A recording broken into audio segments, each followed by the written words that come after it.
안녕하세요. 다란사이과 박정원장입니다.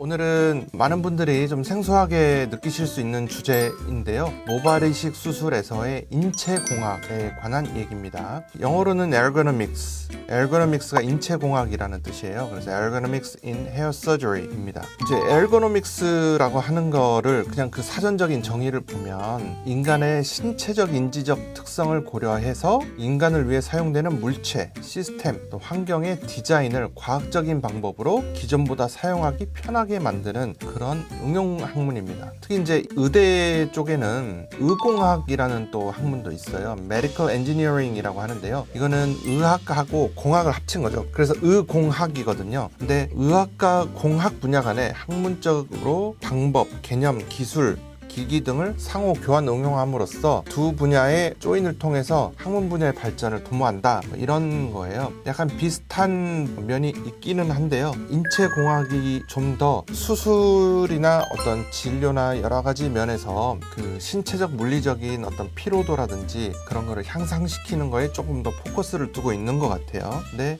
의공학적인 개념도 약간 필요한 그런 이야기가 되겠습니다. 그래서 이제 제가 작년에 비절개 모발 이식 수술에서의 인체공학 Ergonomics in Follicular Unit Excision Surgery라는 논문을 이제 SCI 저널인 JCD에 이제 퍼블리시를 했어요. 그러고 나서 세계 모발 이식 학회나 아니면 세계 각국에서 이걸로 초청 강연 요청이 굉장히 많습니다. 그래서 이제 물론 의사들을 상대로 하는 거는 훨씬 더 깊이 있고 자세한 내용들이 많이 필요하겠지만, 오늘은 좀 이러한 쪽으로도 우리 모발 이식 수술이 발전하고 있고, 또 모발 이식 수술이 이러한 면을 고려해서 이런 디테일이 있구나라는 거를 소개하는 정도로 조금 내용을 말씀드려볼까 합니다. 일단 모발 이식 수술에 무슨 난데없이 인체공학이냐, 인체공학이 왜 필요한가? 저는 이제 백그라운드가 성형외과 전문의입니다. 그런데 성형외과 영역에 많은 수술들이 있는데요. 그 어떠한 성형수술 중에서도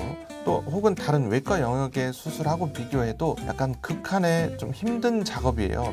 상당히 힘든 일이거든요. 장시간 같은 자세를 오랫동안 유지해야 되고, 반복된 동작이 수백 번에서 수천 번까지 계속 반복되고, 또 이러한 동작들이 그냥 맨눈으로 하는 게 아니고 아주 고배율의 확대경이나 현미경을 수술 전 과정에 적용을 해야 되는 그런 아주 섬세하고, 영어로는 레이버 인텐시브 하다라고 얘기하거든요. 아주 노동집약적인 수술이라고 할 수 있습니다. 그래서 모발 이식 하는 동료 의사들, 선생님들을 보면 마사지 샵 열심히 다니고 물리치료 받고 진통제 먹고 이거를 또 운동으로 푸는 분들도 많아요. 그래서 운동은 저도 예전에 로잉머신을 구입해서 해봤었고, PT 따로 받는 분도 계시고요. 수영 다니고 여러 가지가 있습니다. 그래서 목, 어깨, 허리, 골반, 무릎, 발목 이런데 통증이 이제 다들 이제 직업병으로 달고 살게 되죠. 환자분들도 몇 시간 동안 수술 받으면서 힘들기 때문에 어떻게 하면 좀 더 편안하게 더 좋은 자세를 취할 수 있을까에 대한 연구가 당연히 필요하게 되겠죠. 이런 수술 과정에 인체공학적인 측면에서의 향상이 되면 어떻게 되느냐? 근골격계의 부담이 감소하고 통증이 감소할 것이고요. 수술의 능률이 좋아집니다. 그리고 수술을 대하는 그 의사의 어떤 부담감도 덜어지고 마음도 더 가벼워질 거고요. 수술이 더 결과가 좋아지겠죠. 그리고 환자분들도 편안해지고, 심지어는 2차, 3차 수술에 대한 환자분들이 편하니까 다음번에 조금 더 하더라도 그런 부담이 훨씬 감소하는 아주 긍정적인 효과가 많이 있습니다.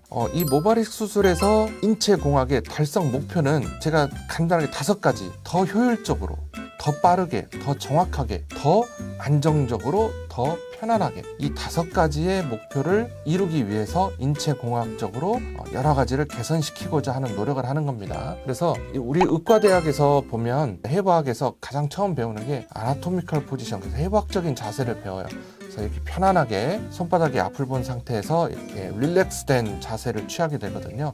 그래서 이 모든 거는 해부학적인 자세에서 출발합니다. 최대한 근육에 어떠한 긴장도 하지 않고 근육이 경직되지 않은 상태에서 수술이 이루어질 수 있는 그런 환경을 만들어 주려고 합니다. 근데 이제 인체공학의 이 에르고노믹스에 향상시키는 어떤 프로세스를 저희가 보면 7단계로 나눠볼 수 있어요. 그래서 맨 먼저 문제점을 인지하게 되죠. 그 다음으로 그 문제점의 원인을 파악합니다. 그러면 이 원인을 어떻게 하면 개선시킬 수 있는가에 대해서 브레인스토밍을 하죠. 아이디어 회의를 합니다. 어시스턴트 해주는 스태프들과 여러 원장님들과 저희는 언제나 이 아이디어 회의를 합니다. 미팅을 통해서 이거에 대해서 디스커션을 하고 어떤 아이디어를 통해서 개선시킬 수 있을 것인가. 습관성 어떤 행위의 문제라고 하면 그 행위를 개선시키는 방향으로 하면 될 것이고, 어떤 기구나 장비가 필요하다고 하면 그거에 대한 아이디어를 모집해서 3D 스캐닝을 한다든지 의뢰를 한다든지 해서 그 프로토타입을 처음에 제작을 합니다. 프로토타입을 제작을 하면 이거에 실전에 적용을 해봐요. 그래서 거기에서 피드백이 또 나오겠죠. 이 부분은 재질을 좀 더 단단하게 바꿔야 되겠다. 아니면 높낮이가 너무 낮으니까 이 높낮이가 1에서 2cm 정도가 높아지면 훨씬 더 편안한 자세가 되겠다. 재질을 조금 더 부드러운 걸로 해야 좀 더 터치가 향상이 되겠다.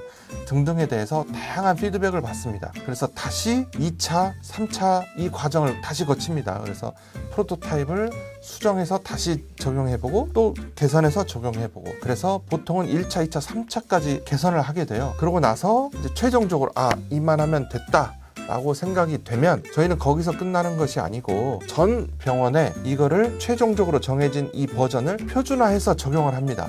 제가 예전에 다이나믹 스탠다이제이션, 그래서 항상 역동적인 표준화를 저희 병원은 추구하고 있다라고 말씀드렸어요.